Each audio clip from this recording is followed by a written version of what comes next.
The Ocean Majesty, a grand cruise ship, glided across the turquoise waters of the Caribbean. Among the hundreds of passengers was Amara, a young woman with deep brown skin, wearing a simple summer dress. She had saved for years to afford this dream vacation, a week of relaxation, laughter, and new experiences. Amara walked into the elegant dining hall on the second night of the cruise. The chandeliers sparkled, violins played softly, and guests in gowns and tuxedos filled the room. Nervously, she found an empty table near the window, excited to enjoy her evening. But as she settled, she noticed whispers. At a nearby table sat Clara, a glamorous woman draped in diamonds, with a group of friends.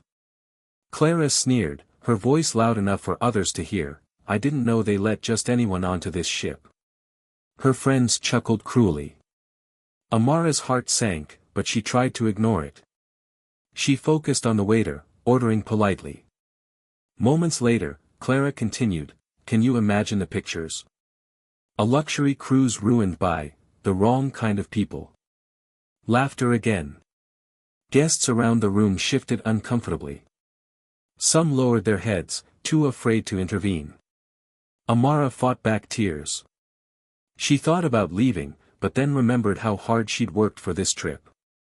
She lifted her chin and stayed seated, though her hands trembled. Then, something unexpected happened. The captain of the ship, a tall man in a crisp white uniform, walked into the hall. He paused when he heard Clara's words. His expression turned stern, and silence fell over the room. He walked directly to Amara's table and said warmly, "Miss, may I join you for dinner? It would be an honor." Gasps filled the room. Amara's eyes widened in surprise. She nodded, unable to speak.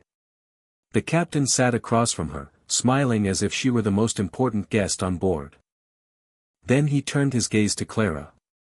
His voice was calm but commanding, "This ship welcomes people from every background, every nation, and every color. If anyone believes otherwise, they are free to disembark at the next port." The dining hall erupted in applause. Clara's face burned red. Her friends shrank in their seats, embarrassed to be seen with her. The waiter quickly moved Amara's table to the center of the hall, next to the captain's. Guests who had stayed silent before now smiled at her, some even coming by to apologize for not speaking sooner.